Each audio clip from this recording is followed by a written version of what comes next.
హరే కృష్ణ శ్రీనివాస హృదయం ఛానల్కి స్వాగతం సుస్వాగతం. రేపటి నుంచి కుంభమేళం ప్రారంభమవుతుంది. కుంభమేళం అంటే ఏమిటి? అసలు ఈ కుంభమేళం ఎందుకు నిర్వహిస్తారు? కుంభమేళానికి అర్థం ఏంటి అనేవన్నీ ఈ వీడియోలో మనం తెలుసుకుందాం. కుంభమేళం అంటే కుంభ అంటే అమృత భాండమని లేదా కుండ అని లేదా కలసము అని అర్థం. మేళ అంటే జాతర, తిరునాళ్ళు, సమూహము అని అర్థం.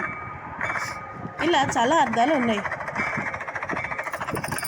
కుంభమేళం అనేది అనేక మంది హిందువులు ఒక ప్రాంతానికి సాంస్కృతికపరమైన కార్యక్రమాల కోసం చేసే ప్రముఖమైన యాత్ర. ఖగోళ శాస్త్రం ప్రకారం కుంభం అనేది ఒక రాశిని సూచిస్తుంది. ఈ రాశికి అధిపతి బృహస్పతి.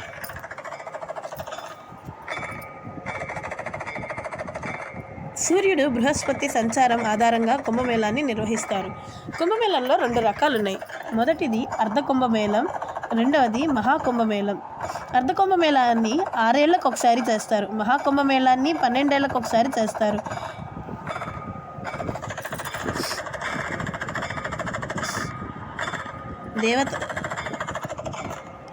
ఈ కుంభమేళం కథ ఏంటో తెలుసుకుందాం.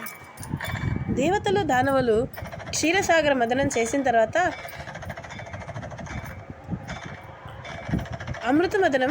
అమృతం ముందుకు వచ్చింది. అవునా, అమృతం మాకు కావాలి అంటే ముందు మాకు కావాలి అంటూ 12 రోజుల పాటు యుద్ధం చేశారు. దేవతలకు ఒక రోజు అంటే మనకు 1 సంవత్సరం. అంటే మన లెక్కలో దేవదానవ యుద్ధం 12 సంవత్సరాలు జరిగింది. అందుకే కుంభమేళ 12 సంవత్సరాలకు ఒక్కసారి దేశంలో 4 ప్రధాన ప్రాంతాల్లో నిర్వహిస్తారు. దేవదానవ యుద్ధం జరుగుతుండగా శ్రీ మహావిష్ణువు అమృత కలశంతో అక్కడి నుంచి వెళ్ళిపోయారు. అప్పుడు ఆ కలశం నుంచి కొన్ని అమృత బిందువులు నాసికా త్రయంబకంలోని గోదావరి నదిలో, ఉజ్జయినిలో క్షిప్రా నదిలో, హరిద్వార్లో గంగా నదిలో, ప్రయాగ్లో గంగా, యమున, సరస్వతి నదుల త్రివేణి సంగమంలో పడిన కారణంగా ఆ 4 పవిత్ర స్థలాలలో సూర్యుడు, బృహస్పతి సంచారం ఆధారంగా కుంభమేళ నిర్వహిస్తారు. సూర్యుడు బృహస్పతి సింహరాశిలో ఉన్నప్పుడు నాసికా త్రయంబకంలో, సూర్యుడు మేషరాశిలో ఉన్నప్పుడు హరిద్వారులో, సూర్యుడు మకర రాశిలో, బృహస్పతి వృషభ రాశిలో ఉన్నప్పుడు ప్రయాగ్రాజ్లో, బృహస్పతి సూర్యుడు వృశ్చికంలో ఉన్నప్పుడు ఉజ్జయినిలో కుంభమేళ నిర్వహిస్తారు. ఇలా 12 సంవత్సరాలకు ఒకసారి చేసే కుంభమేళ పూర్ణ కుంభమేళ అంటారు. 6 సంవత్సరాలకు ఒకసారి హరిద్వార్, ప్రయాగరాజ్లో మాత్రమే చేసే కుంభమేళను అర్ధ కుంభమేళ అంటారు. ఇక 12 కుంభమేళాల తర్వాత అంటే 144 సంవత్సరాలకు ఒక్కసారి జరిగే కుంభమేళను మహాకుంభమేళ అంటారు. ఈ మహాకుంభమేళ ప్రయాగ్లో మాత్రమే నిర్వహిస్తారు. దీనికి కారణం ప్రయాగ్రాజ్ త్రివేణి సంగమ క్షేత్రం మాత్రమే కాక బ్రహ్మ సృష్టి ప్రారంభించిన క్షేత్రం కూడా ఇదే అని చెబుతారు. కుంభమేళ యొక్క మొదటి వార్తాపూర్వక సాక్ష్యం భగవత్ పురాణంలో ప్రస్తావించారు. ఏడి 629 నుంచి 645 మధ్య హర్షవర్ధనుడి కాలంలో భారతదేశాన్ని సందర్శించిన చైనా యాత్రికుడు మళ్ళీ చెప్తున్న ఆయన పేరు హుయాంగ్త్సంగ్ లేక జుయాంగ్జాంగ్ యొక్క రచనల్లో కుంభమేళాకు సంబంధించిన ప్రస్తావన కనిపిస్తుంది. కుంభమేళ ఆది శంకరాచార్యులు ప్రారంభించినట్లు తెలుస్తుంది. ఈ జనవరి 13 నుంచి ఫిబ్రవరి 26 వరకు అనగా 45 రోజులు ప్రయాగ్రాజ్లో జరిగే మహాకుంభమేళ లేదా మహాకుంభకు విస్తృత ఏర్పాట్లు జరుగుతున్నాయి. దీనికి కోట్లాది జనం ఉన్న అత్యంత ప్రశాంతంగా అడుగడుగున ఆధ్యాత్మిక ఉట్టిపడేలా సాగే ఈ కుంభమేళ ఒక స్నానం చేయడానికి మాత్రమే పరిమితం కాదు, మరెన్నో విషయాలు నేర్చుకునే వేదిక కూడా.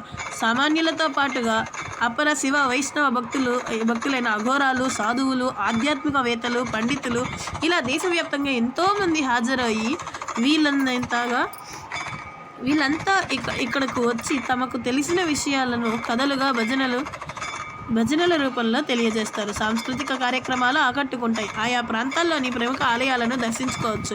అలాగే భండారా పేరుతో స్థానికులు వాలంటీర్లు ఇక్కడికి వచ్చిన వారందరికీ ఉచిత భోజన సదుపాయాన్ని కల్పిస్తారు. అన్నిటికీ మించి సాయంత్రం సమయంలో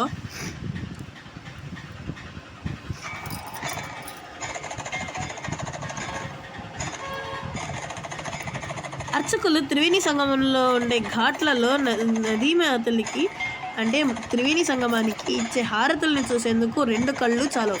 ఇక ఈసారి వచ్చే కుంభమేళాకు మరో ప్రత్యేకత ఉంది. అదే సమయానికి మాఘమాసం కూడా రావడం. ప్రతి ఏటా ఈ మాసంలో మాఘ్ మేళా పేరుతో గంగానదికి ప్రత్యేకంగా పూజలు చేస్తారట. దాదాపు 40 రోజులు సాగే ఈ మాఘ్ మేళాలో పాల్గొనేందుకు దేశవ్యాప్తంగా లక్షల మంది జనాలు ఇక్కడ చేరుతారు. వీళ్ళంతా ఈ 40 రోజులు ఉపవాసం చేస్తూ గంగానది ఒడ్డునే నివసించేందుకు ఏర్పాట్లు చేస్తుంటారట. అలా రెండు సందర్భాలు కలిసిన సమయం కూడా చాలా అరుదుగా వస్తుందని మన పెద్దలు అంటున్నారు. 40 రోజుల పాటు సాగే మహాకుంభమేళంలో 6 తేదీల్ని అత్యంత పవిత్రమైనవిగా పరిగణిస్తారు. అన్ని రోజులు గంగా స్నానాలు పూజలు కొనసాగిన జనవరి 13 నాడు మనకి పౌర్ణమి ఉంది. జనవరి 14 మకర సంక్రాంతి, జనవరి 29 మౌనీ అమావాస్య, ఫిబ్రవరి 3 వసంత పంచమి. సరస్వతీదేవికి ఎంతో ప్రీతికరమైన ఈ రోజు ఈ వసంత పంచమి. ఫిబ్రవరి 12 మాఘ పౌర్ణమి, ఫిబ్రవరి 26 మహాశివరాత్రి. రోజుల్లో స్నానమాచరిస్తే మోక్షం సిద్ధిస్తుందని నమ్మకం. ఇక దీనికి హాజరవ్వాలనుకునేవారు ప్రయాగ్రాజ్ విమానాశ్రయంలో దిగితే అక్కడి నుంచి త్రివేణి సంగమం చేరుకునేందుకు బస్సులు, ప్రైవేట్ వాహనాలు, ఆటోలు ఉన్నాయి. రైల్లో రావాలనుకునేవారు నైని లేదా ప్రయాగ్రాజ్ రైల్వే స్టేషన్లలో దిగొచ్చు. వివిధ మార్గాల్లో వచ్చే భక్తులకు ఎలాంటి అసౌకర్యం కలగకుండా టెంట్లు, తాత్కాలిక వంతెనలు ఇలా ఎన్నిటినో నిర్మించింది ఉత్తరప్రదేశ్ ప్రభుత్వం.